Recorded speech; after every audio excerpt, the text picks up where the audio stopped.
Pourquoi ne m'a-t-elle pas juré d'être infidèle? Mais n'est-ce donc pas moi qu'elle a banni loin d'elle? Mais sa voix intrépide, ses yeux et son front, ne se vantait-il pas de m'avoir fait affront? C'est donc pour essuyer quelque nouvel outrage, pour l'accabler moi-même et d'insultes et de rage, la prier, la maudire, invoquer le cercueil, que je retourne encore vers son funeste seuil, errant dans cette nuit turbulente, orageuse, moins que ce triste cœur noir et tumultueuse.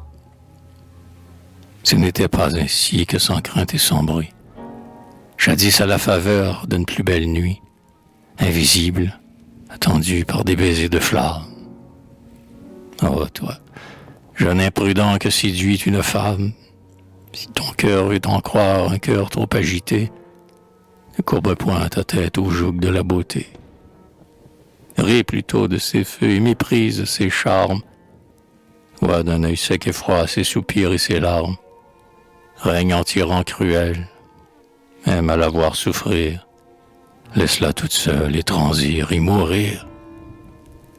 Tous ses soupirs sont faux, ses larmes infidèles, son sourire venimeux, ses caresses mortelles.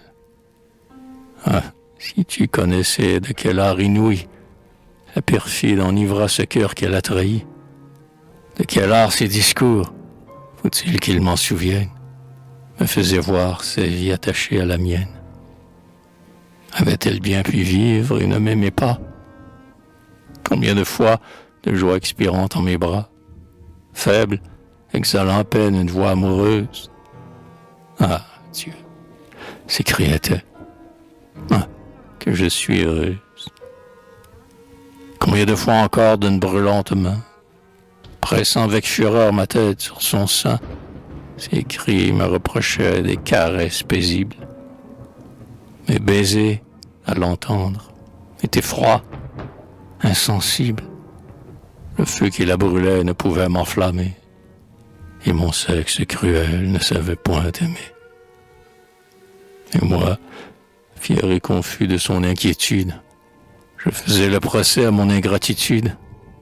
Je plaignais son amour, et j'accusais le mien. Je haïssais mon cœur si peu digne du sien. Je frissonne.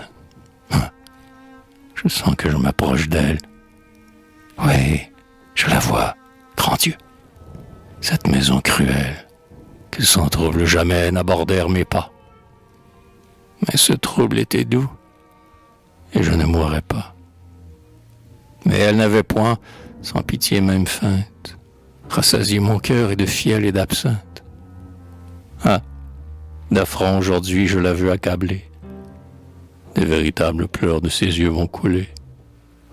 Tout ce qu'ont de plus dur l'insulte, la colère. Je veux. Mais essayons plutôt ce que peut faire ce silence indulgent qui semble caresser, qui pardonne et rassure, et plaint sans offenser. Oui, laissons le dépit et l'injure farouche. Allons, je veux entrer le rire sur la bouche, le front calme et serein. Camille, je veux voir s'il est vrai que la paix soit toute en mon pouvoir. Prends courage, mon cœur. De douces espérances me disent qu'aujourd'hui finiront tes souffrances.